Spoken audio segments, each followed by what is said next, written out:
عبد الملک بن عمیر نے بیان کیا، انہوں نے زیاد کے غلام قزا سے سنا، انہوں نے بیان کیا کہ میں نے ابو سعید خدری رضی اللہ عنہ کو رسول اللہ صلی اللہ علیہ وسلم کے حوالے سے 4 حدیثیں بیان کرتے ہوئے سنا جو مجھے بہت پسند آئیں۔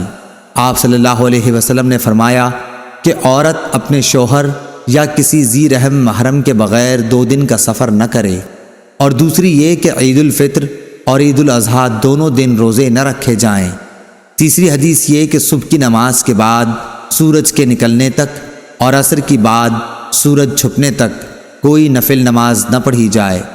چوتھی یہ کہ 3 مسجدوں کے سوا کسی کے لیے کجاوے نہ باندھے جائیں، مسجد حرام، مسجد اقصیٰ اور میری مسجد یعنی مسجد نبوی۔ صحیح بخاری حدیث نمبر 1197۔ عبد الملک بن عمیر نے بیان کیا، انہوں نے